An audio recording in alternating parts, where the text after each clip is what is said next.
context of the country and also the election. If you don't think the Taoiseach is giving real leadership... I didn't wait.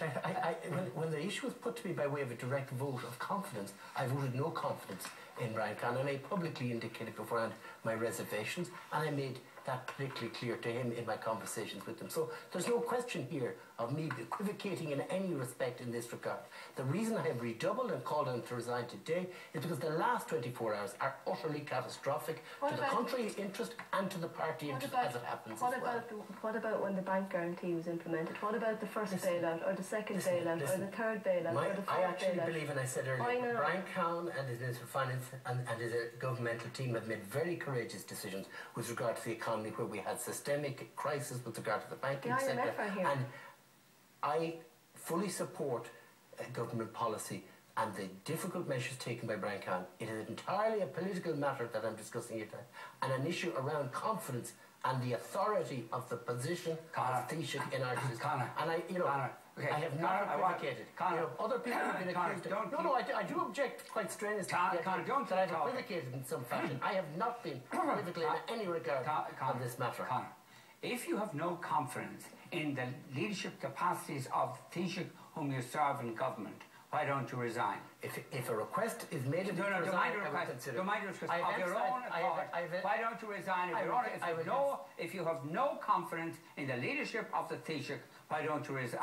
And the government that you serve, why don't you resign? I had a very busy day, Vincent, and I will consider that matter in the morning. You mean you considered it before you opened your mouth outside the door today? Sorry? You didn't consider it before you opened your mouth outside the door today? Yes, I did consider. And what conclusion did you come to? I came to the conclusion that I would be better serving out my period as minister in the election to make sure the busy workload of a ministry, by the way, that is charged with leading economic recovery and encouraging growth and jobs in the national interest. Sorry? A happy coincidence between your self-interest and the national interest. No, there's no self-interest here. And again, I very much resent the fact that you're saying that here today. But isn't it true? I have not put my own personal interest in this matter. But there's a happy coincidence. I'm perfectly prepared to resign if requested to do so. And if the Taoiseach wishes, and it is perfectly entitled to do so, he can sack me if he wants. I have no regard to my own personal interest. Can I just ask you one other question? No, I really do resent this. But I have no personal axe to grind. I simply want good leadership for this country, good leadership for our economy, stability and jobs for our people. And this is not, and it's easy for you. It's easy for you to be cynical and sceptical about the motivation of people who go into public life. I have never ever tried to advance my own self-interest in my public life today. I never will. And I really do resent the kind of sneering insinuation that you're trying to put to me here tonight. That is not true, and people who know me know that's not true. Okay.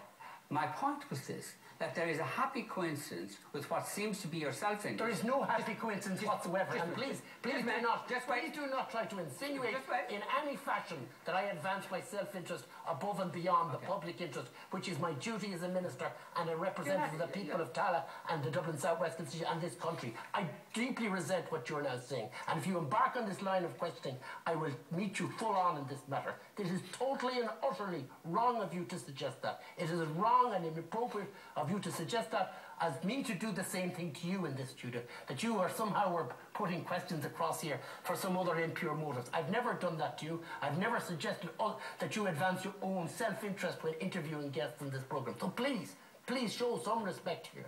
I've served 14 years in the Dáil. They have not been pleasant years. Conor, you've had your say. You've had your say, Conor. They have not been remunerative ones for me either, personally. So look, I really do resent this. I really do. No, but it's this approach. You're not going to shut me down.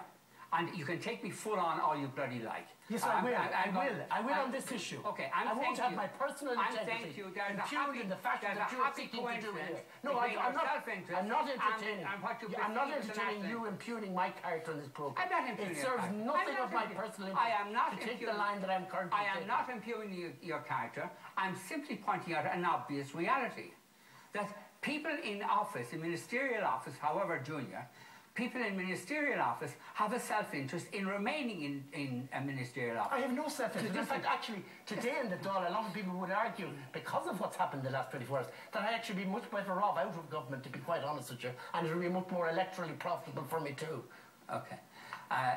Since you're not going to ask that question... No, I'm not, because it carries with it a very malign insinuation about my character. It does not. The character which I've conducted myself in public life and in the offices that I've been entrusted with by several Taoiseachs. Okay. So I don't really... I'm not here to be beaten around about my integrity. And nor would I seek to beat you up on your integrity either. Yeah. So just back off, Vincent. Back off, Vincent. I am not questioning your integrity at all. I'm you are in the office. No, I am referring to an obvious what you're trying to do. Anyway, I just want to go on and ask you another question.